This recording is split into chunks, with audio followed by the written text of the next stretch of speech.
My dear friends, today, I invite you to contemplate not merely with the mind, but with the soul, a theme both timeless and timely. Think and grow rich.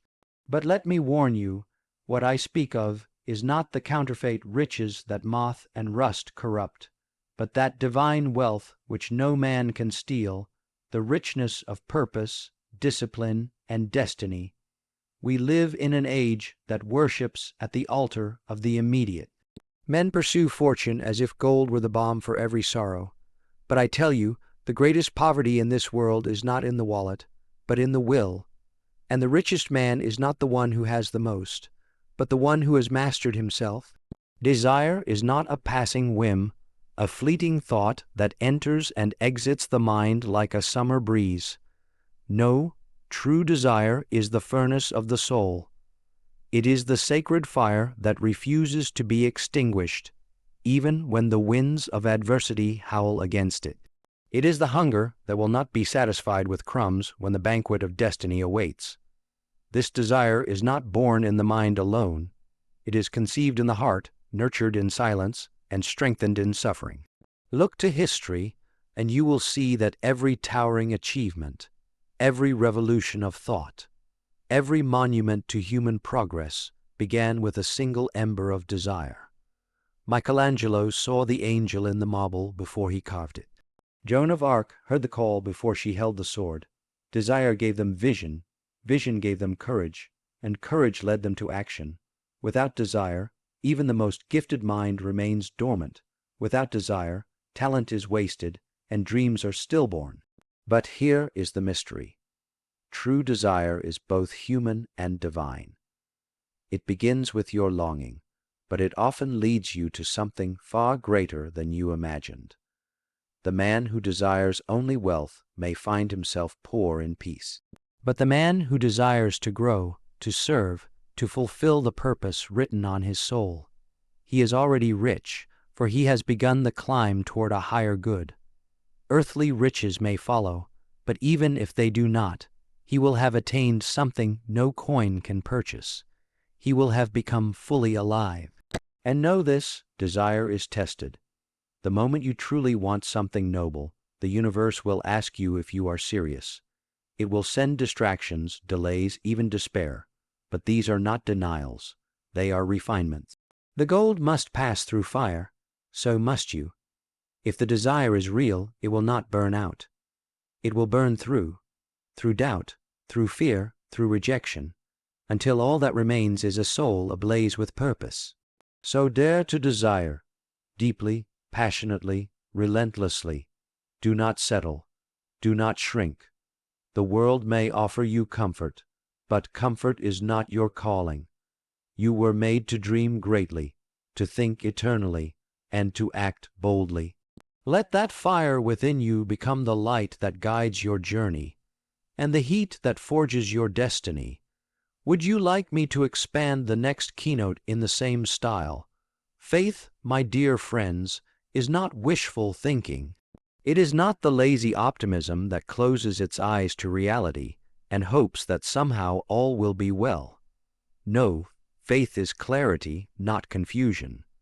It is the soul's affirmation that what God has whispered in the silence, no storm can silence. It is reason carried to its highest potential. Faith is the engine that drives men to pursue the impossible because they believe not only in themselves, but in a higher power working through them. Look at the great men and women who shaped the world, not with wealth or armies, but with belief.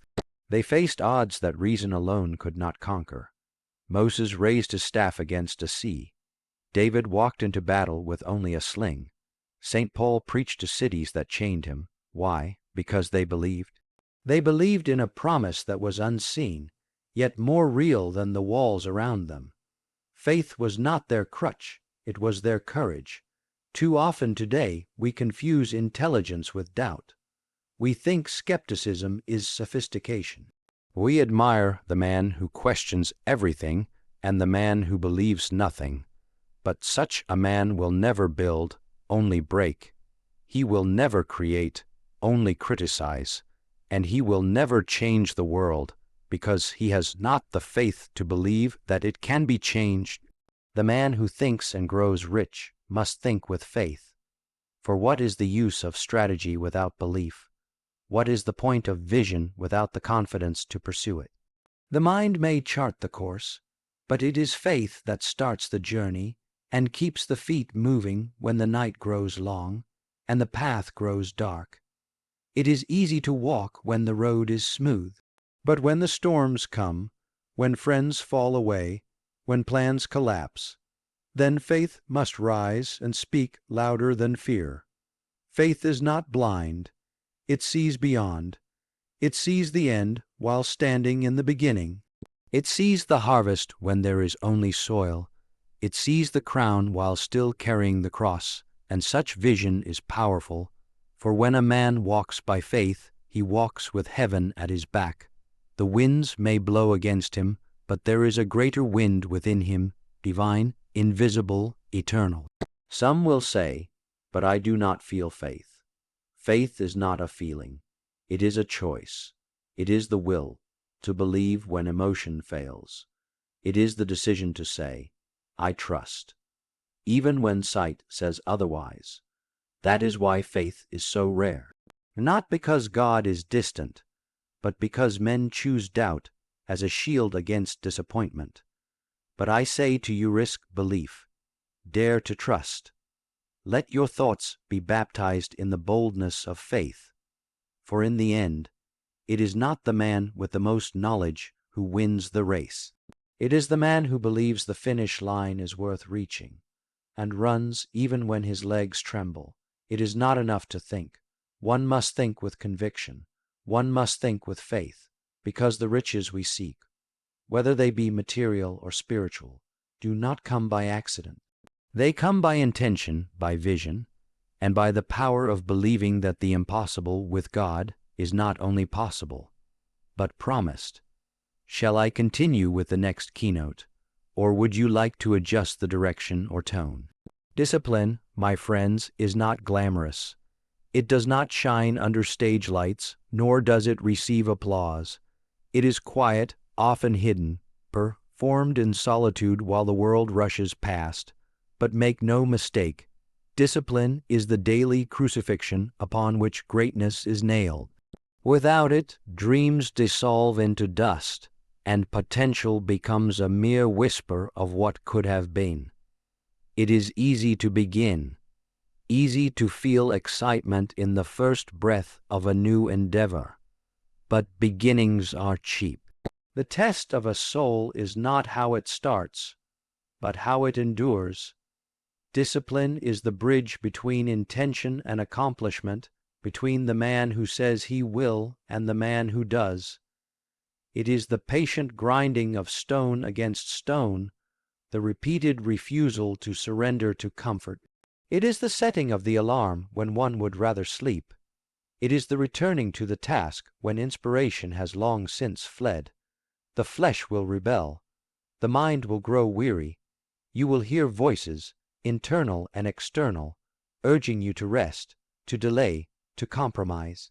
They will whisper, it's not so bad to stop here. You've done enough. But that is the enemy in disguise, not a man with horns, but a voice of reason that excuses mediocrity. And that voice must be crucified daily. Each morning we rise, not simply to work or eat or speak, but to die again to what is lower in us, so that what is higher might live. Our Lord himself said, "Take up your cross daily and follow me." Not once, not occasionally, daily. That is discipline, not in the sense of punishment, but in the sense of purification. The athlete disciplines his body not to harm it, but to free it from weakness. The mind must be disciplined in the same way, trained to focus, to resist distraction, to think nobly and act rightly even when the mood is gone. For moods are treacherous companions, friendly one day, vanishing the next. Discipline sharpens the soul as a sword is sharpened on the stone. It forms character in the places where no one is watching. It teaches the hand to finish what it starts, the tongue to speak with purpose, the feet to walk the harder road. Without it, all gifts remain buried. Without it, even faith withers, for faith requires effort, and effort demands order. Some will say, "But I am not naturally disciplined." Then you must choose it all the more. Holiness is not inherited. Success is not stumbled upon. A rich life is not the product of ease, but of endurance. Every saint became a saint not by wishing it so, but by saying yes. To daily discipline, yes to prayer when the heart was dry, yes to sacrifice when comfort called, yes to virtue when vice was easier. Discipline is not the enemy of freedom, it is the guardian of it.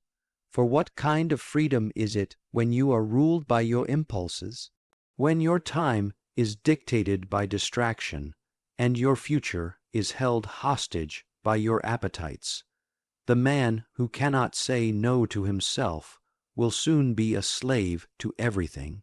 But the disciplined man, the one who dies daily to his lower nature, he becomes master of his mind, steward of his time, and ruler of his destiny. So let us not glamorize the result and ignore the road. Let us not envy the man at the summit without understanding the steps he climbed. The way up is paved with early mornings, painful repetitions, humble beginnings, and relentless perseverance. But oh, the view from the top! Oh, the joy of looking back and knowing you overcame the lesser self, one crucifixion at a time. In the end, the crown is for those who bled in secret, who battled when no one cheered, who rose each day not for glory, but for greatness. Let that be you. Choose discipline, embrace the daily cross, and grow, not just rich in the world's eyes, but rich in spirit, rich in character, and rich in the things that will endure long after the applause has faded. Purpose is not a luxury, it is a necessity. It is the divine compass that gives direction to your days and meaning to your motions. Without it, you may work hard, you may even achieve much, but you will remain adrift, successful in the eyes of men, perhaps, but empty in the courts of heaven. Purpose is not found in busyness or noise. It is discovered in stillness, in that sacred space where you ask not what the world expects of you, but what God designed you to become. From the very beginning, you were not created at random. You are not an accident of time or biology. You were fashioned with intent. There is a mission engraved upon your soul, as unique as your fingerprint. And until you discover that mission, until you align your days with that higher calling, you will live with a subtle ache, a restlessness that no amount of money, applause, or distraction can satisfy. That ache is holy. It is heaven's whisper, gently urging you toward the path prepared for you. Purpose is not the same as ambition. Ambition often seeks its gain, its glory, its gratification. But purpose flows from love. It asks not, "What can I take?" but "What must I give?" Purpose turns the laborer into a craftsman, the speaker into a prophet, the businessman into a servant, leader. It sanctifies the ordinary. When a man lives with purpose, his every action becomes a prayer. His work becomes worship. His failures become lessons, and his success becomes stewardship. But purpose must be chosen. It does not impose itself. God may call, but he does not coerce. He respects your freedom. He has given you gifts, but he waits to see how you will use them. Too many squander their calling because they are afraid of the cost, afraid of ridicule, afraid of sacrifice. But fear is the great thief of purpose. It whispers lies, that you are not enough, that it's too late, that your voice is too small. But I say to you, if the Almighty planted a seed in your soul, then he has also given you the strength to grow it. To live without purpose is to live in reaction, constantly shifting according to circumstances or the expectations of others. You become like a boat without a rudder. moved by every current, but going nowhere. But when you know your purpose, when you have seen, even dimly, the reason for your existence, then life becomes focused, ordered, and powerful. You stop chasing applause and begin building legacy. You no longer ask, "Is this easy?" but "Is this right?" And in that moment, you step into a life that is not only rich, but eternal in its impact.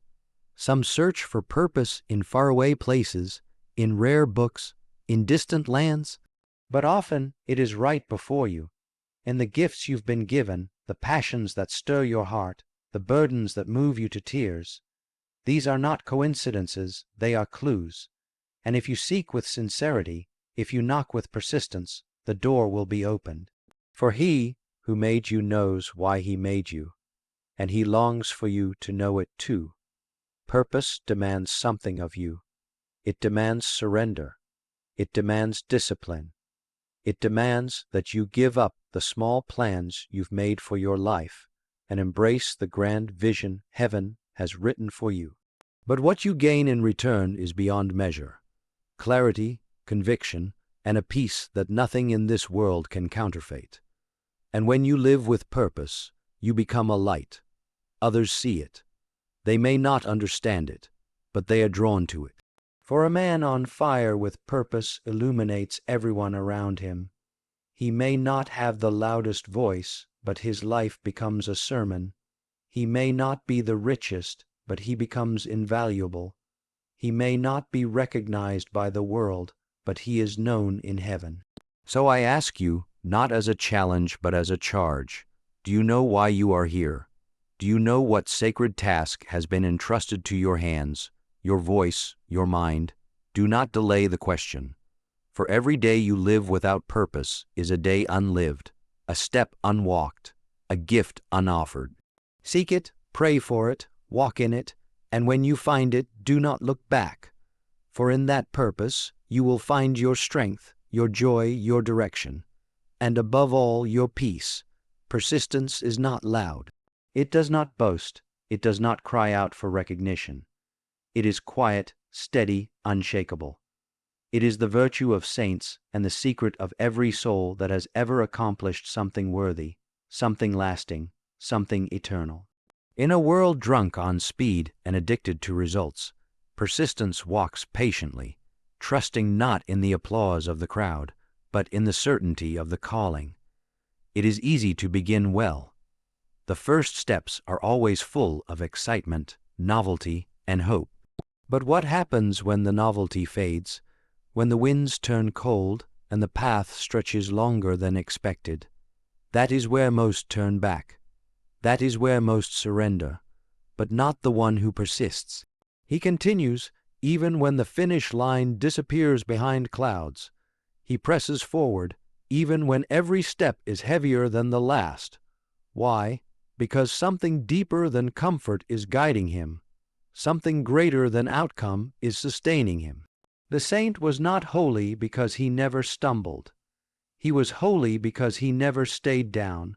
Look at any life of greatness, whether a saint, a prophet, an inventor, or a leader, and you will find beneath the miracles and achievements a long history of setbacks, failures, and dark nights. But woven through all of it is a golden thread: persistence. They kept going. When friends betrayed them, they kept going. When prayers seemed unanswered, they kept going. When the doors shut, the lights dimmed, and the world mocked, they kept going. Persistence is not blind. It sees the difficulty clearly, but it walks forward anyway. It does not pretend the road is smooth. It chooses to walk it despite the thorns. There will be days when your strength will fail, when the mountain before you seems too high, and the voice of discouragement screams louder than truth. In those moments, persistence is not found in how you feel, but in what you choose. You choose to rise, you choose to trust, you choose to act. It is persistence that builds character, not the flash of a moment, but the weight of consistency. The man who prays once is stirred. The man who prays daily is transformed. The artist who paints one canvas has a hobby. The one who returns again and again through failure creates a masterpiece. The entrepreneur who tries once may be lucky. The one who keeps trying becomes wise. God, too, honors persistence. How often in Scripture did he reward not the most talented, but the most faithful? It was not the clever servant who pleased the master, but the one who multiplied what was given. It was not the rich man's offering that moved heaven, but the widow's coin offered quietly and persistently. Even Christ himself, in the Garden of Gethsemane, sweating blood, did not flee. He persisted, and in that persistence, salvation was born. This virtue is rare because it is costly. It requires that you go on when there is no guarantee, no visible sign, no cheering crowd. It requires that you be willing to work in silence, to grow in obscurity, to believe when belief itself feels impossible. But those who persist are not ordinary. They become unshakable. Like the roots of a great tree, they go deeper with every storm. They are not broken by resistance. They are strengthened by it, and let us not forget, the enemy knows the power of persistence. That is why he tempts you not just with sin, but with fatigue. He whispers, it's not working. He says, you've tried long enough. He plants seeds of despair when the harvest is just beneath the surface. But you must not listen, for often it is just before the dawn that the night grows darkest. Often it is when you feel most tempted to quit that breakthrough is closest. So do not despise the small steps, the slow progress, the quiet days. Keep showing up, keep building, keep believing. Persistence is not just about grit. It is about grace. Every act of persistence is a prayer. Every return to your calling is an offering, and every moment you continue when it would be easier to quit is a triumph of the soul over the world. In the end, persistence is not just the virtue of champions. It is the virtue of the faithful, and blessed is the one who, when the Master returns, is found still working, still loving, still hoping, still pressing forward. For that one will hear the words the world cannot give. Well done, good and faithful servant. And so, my dear brothers and sisters, think. But not as the world thinks. Think with eternity in mind, and grow rich, but in love, wisdom, courage, and yes, in impact. For what shall it profit a man if he gains the whole world, yet loses the richness of his soul? May your mind be clear, your heart steadfast, and your purpose divine. Amen.